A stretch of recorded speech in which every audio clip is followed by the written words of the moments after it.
All right, so next up, we're going to do an overview of some of the other endocrine glands, starting off with the gonads. The gonads are going to be the male testes and the female ovaries. They are going to be responsible for producing hormones, and so thus they are considered endocrine glands. They do have a couple of other functions, which we will talk about in our reproductive chapter, but because they are responsible for producing their own hormones, like estrogen, progesterone, testosterone, they are going to be considered part of the endocrine system as well. So in addition, the thymus and the pineal gland, as well as some other tissues in the body, are going to have endocrine functions in addition to some of their other functions. So starting off with the testes and the ovaries. The testes and the ovaries are going to be controlled by the hypothalamus and the pituitary. Now, the testes are located in the scrotum, and the ovaries are going to be located in the pelvic cavity.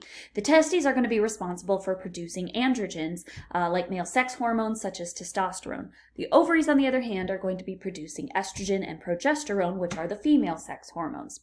Testosterone, estrogen, and progesterone function with feedback. They feed back to control the hypothalamic secretion of the gonadotropin releasing hormone, or GnRH.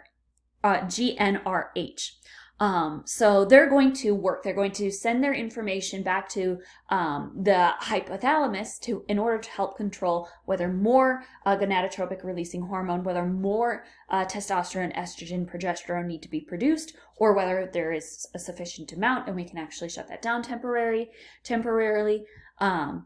So that's going to be part of their role. The pituitary gland secretion of the follicle-stimulating hormone, FSH, and luteinizing hormone, LH, the gonadotropic hormones, these are also going to be controlled by feedback from the sex hormones.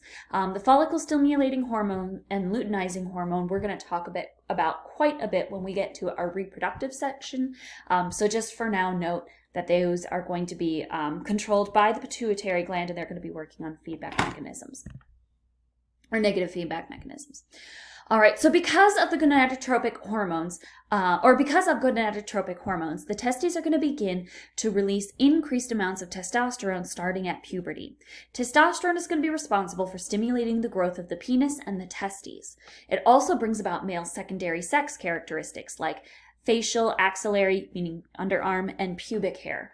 The larynx and the vocal cords are also going to enlarge, which will cause the voice to become deeper.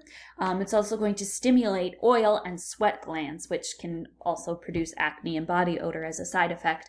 But it can also cause baldness. We'll talk about this a little bit when we get into our discussion about genetics. But male pattern baldness is going to be controlled by the presence of testosterone. So when testosterone starts to appear during puberty, we're going to see baldness start to appear for individuals who have male pattern baldness. Just as an aside, anabolic steroids can be made out of testosterone. They can't, unfortunately though, as a side effect, they can affect the production of estrogen and progesterone. Estrogen secreted at puberty can stimulate the growth of the uterus and the vagina. Estrogen is necessary for egg maturation, and it's also going to be responsible for producing secondary female sex characteristics. Things like body hair and fat distribution, more fat under the skin. It can cause the pelvic girdle to widen, the development of breasts, and is also ultimately going to lead to that monthly menstruation. So again, like I said, we're going to talk about all of these different hormones quite a bit when we get into reproduction. But for now, you need to know that the gonads are going to be responsible for producing those sex hormones. All right, next up is the thymus. The thymus is a pretty interesting organ. It's located beneath the sternum, and it's going to reach its largest size, and it's going to be most active during childhood. As you age, that thymus is actually going to significantly decrease in size and become fatty, meaning that it's going to be producing less of its hormones as you age. So the hormones that it specifically is producing are thymosins. Thymosins are going to be responsible for causing your lymphocytes to mature. As those lymphocytes from the bone marrow pass through the thymus, they're going to be transformed into T lymphocytes. The thymus is going to be primarily responsible for creating an immune response.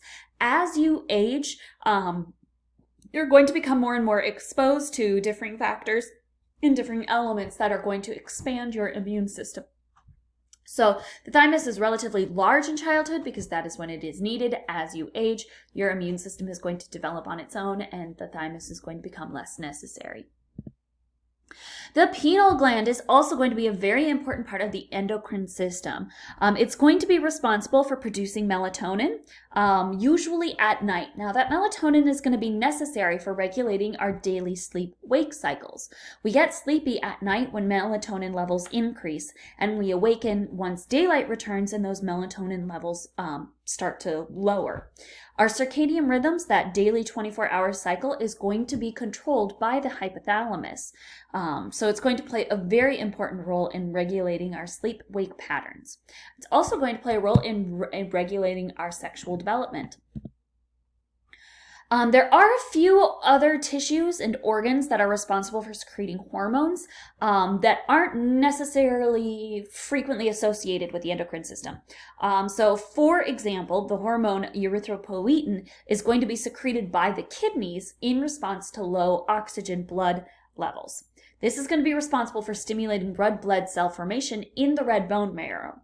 So the red bone marrow is going to be considered part of the skeletal system. It plays a very important role in the production of our red blood cells.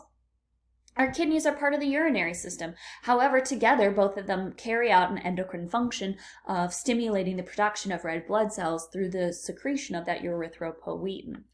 There are several other organs and cells that produce peptide growth factors, which can stimulate cell division. Some would be released into the blood, but many are actually going to just be secreted into cells that are nearby.